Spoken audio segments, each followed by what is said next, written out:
She was standing in my driveway again, her shiny white Tesla plugged into my solar grid like she owned it. I had told her 100 times, this is MY Power, MY Panels, MY Property. But Karen just smirked, sunglasses on, sipping iced coffee like she was at some country club. You don't need all that energy anyway, she snapped. HOA rules say we share resources. I clenched my jaw because we didn't even have an HOA. She had invented one, printed fake letters, and stuck them on every door in the neighborhood. People laughed at first, but when she towed my neighbor's truck for parking violations, no one was laughing anymore.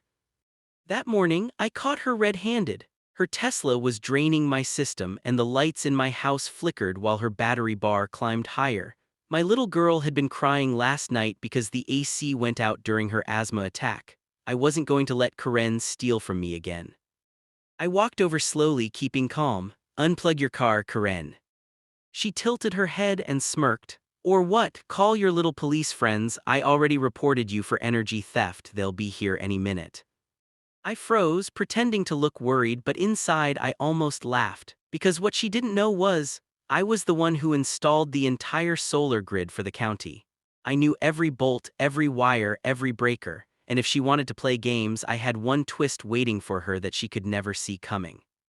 You're going to regret this, she whispered, sliding into her Tesla seat like a queen on her throne. I just smiled and whispered back, not today. Her Tesla hummed as the charging cable pulsed with power, the green lights on her dashboard flashing like a countdown. I leaned against my porch railing, arms crossed, watching her pretend she was untouchable. She revved the engine while plugged in just to show off like she was siphoning my life into her car. Then came the twist she planned. Two men in cheap uniforms pulled up in a rusty sedan with flashing lights taped on top. She jumped out and shouted, "Officers, arrest him for stealing HOA property." The fake cops nodded, already holding zip ties like they'd practiced this before. My neighbors peeked from behind curtains, whispering, afraid to step in. Karen waved her manicured hand like she was running the whole block. This criminal has been stealing our solar energy. Lock him up. I raised my hand slowly, pretending to give in. Sure, arrest me, but before you do, I pointed at the little black dome above my garage. A blinking red light showed it was live. Maybe you should look at the camera first. Karen froze, her smile slipping for the first time. What camera? I grinned, the one streaming live to the sheriff's office. The fake cops stiffened, they looked at each other, panicking. One of them muttered, she said there wouldn't be cameras. Karen's face went red, then pale, but she doubled down, screeching, don't listen to him, he's lying, this whole neighborhood belongs to the HOA. I took a step forward, calm, steady. Funny thing, Karen, there is no HOA here, and in about 5 minutes the real cops are going to love hearing how you've been impersonating law enforcement. Her eyes darted to her Tesla, still plugged into my grid. She realized too late that she was caught, boxed in with nowhere to run. And that's when I tapped my phone, raising the voltage. The hum of the Tesla turned into a sharp crackling sound, and Karen jumped back as sparks flickered at the charging port. She screamed, "What did you do?" The fake cops scrambled, one of them tripping over the curb as the other tried yanking the cord from her car. But I didn't flinch. I'd only turned the system up just enough to make her panic, not enough to cause real damage. My neighbors started gathering now, drawn out by the commotion. Phones lifted, cameras rolling. For the first time, Karen didn't look in control, she looked cornered. She waved her arms, yelling, "Stop recording, this is private HOA business." One guy from across the street shouted, "Lady, there's no HOA here, you're just a thief." Others nodded, murmuring, finally bold enough to say what they'd been whispering for months. Karen's face twisted, fury and fear mixing as she pointed at me. "He's dangerous, arrest him now before he hurts someone." The fake cops tried to move toward me, but the sound of real sirens cut through the air.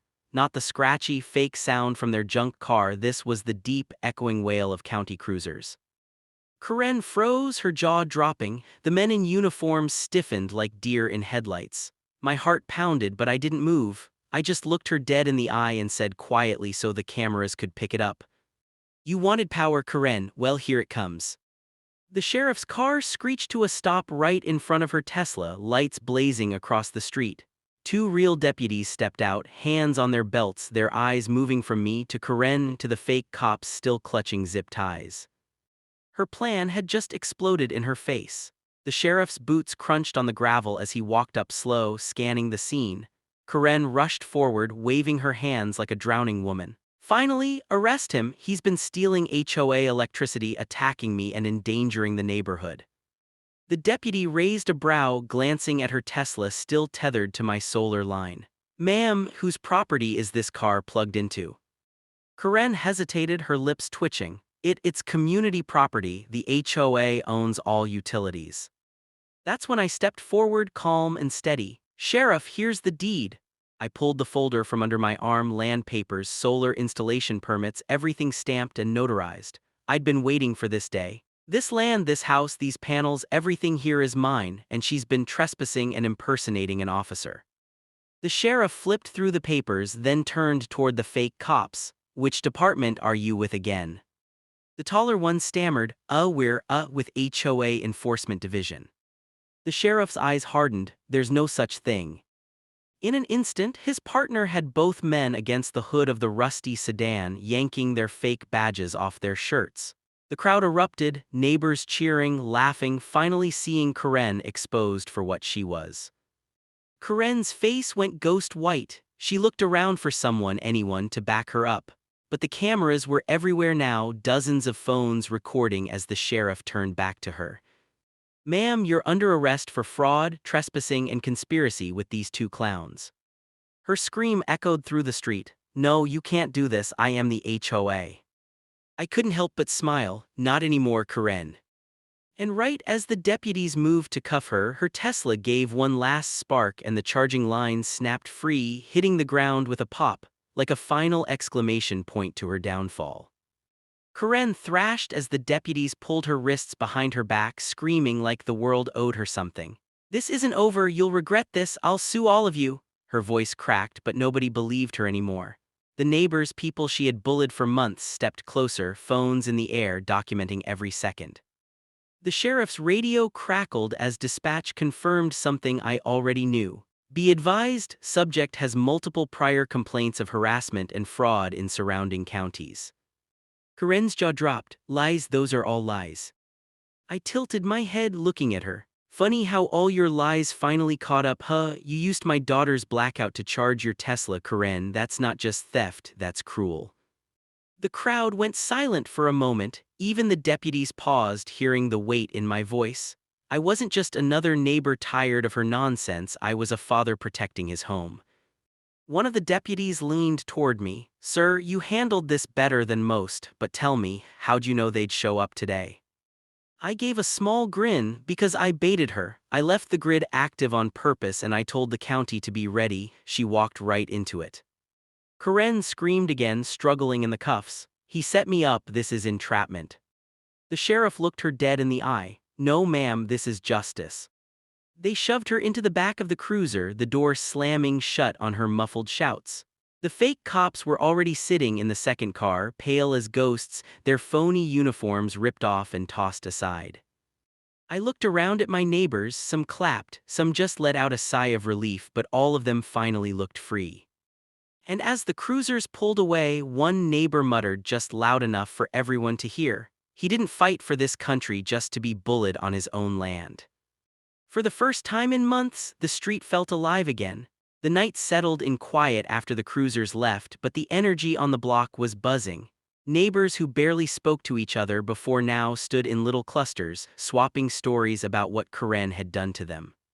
She fined me $200 for having wind chimes, one woman laughed bitterly. She threatened to tow my RV if I did pay dues, another said, shaking his head. She told my kids they weren't allowed to ride bikes on the sidewalk, a father added, his voice sharp with anger. One by one, their voices built into something bigger: relief, unity, even pride. For the first time, the whole street was on the same side. I stood a little apart, just listening, my daughter tugging at my sleeve. Daddy, are we safe now? I knelt down, brushing her hair back. Yes, sweetheart, no one ever going to take our power again. Her small smile was all I needed, but deep down I knew this wasn't the end. Karen wasn't the kind of person to disappear quietly. People like her always looked for another way back. Sure enough, as the crowd began to thin and neighbors headed inside, I got a text from an unknown number. It was a blurry picture of my solar grid, snapped from the street with one message under it. You think you've won, but the game isn't over. I stared at the screen, my jaw tightening. Whoever had sent it wasn't Karen, she was in county lockup by now. That meant she hadn't been working alone. The neighborhood might have felt calm for the first time in months, but I knew something darker was brewing behind the scenes, and I was ready for it. Because Karen had taught me one thing tonight. If you want to keep your home safe, sometimes you have to fight with more than just electricity. The next morning, I stepped outside to check the grid. The air was crisp, the sun rising over the panels, but my gut told me something was off. I walked the line, running my hand over the wires, and that's when I saw it. 2 clamps had been loosened, like someone had tampered with the system during the night. My stomach dropped. Whoever texted me wasn't bluffing. Before I could react, my phone buzzed again. Another message. This time it was a video clip. Karen, still in her Orange County jumpsuit, was sitting in a holding cell, smirking. She leaned close to the camera like she knew I'd be watching. You thought locking me up would stop me? My people are still out there, and they want your land more than I do. The screen went black. I stood frozen on my porch, the hum of the panels behind me suddenly sounding more like a warning than a comfort. Neighbors started coming out, waving good mornings, but I noticed something strange. An unfamiliar black SUV parked 2 houses down, windows tinted, engine idling. One of the men from last night, the fake cop, wasn't in the back of the cruiser when they hauled Karen away. Had he cut a deal? Was he watching me right now? My little girl ran out with her backpack, ready for school, and the sight of her snapped me out of it. I couldn't let fear show, not in front of her. I smiled, ruffling her hair. Go wait inside, sweetheart, daddy coming. But inside, my blood was boiling. They thought I was just some neighbor defending his driveway. They didn't know I had trained with military engineers, that I still had connections who owed me favors. Karen had lit a match. Now her whole network was about to feel the fire. That evening the street felt like a movie set before the big scene, quiet but not natural quiet. Curtains moved when I walked past. The same black SUV was still parked 2 houses down, its headlights off but the engine low and steady. My neighbors sensed it too. People who had been laughing the night before were suddenly peeking from their windows again.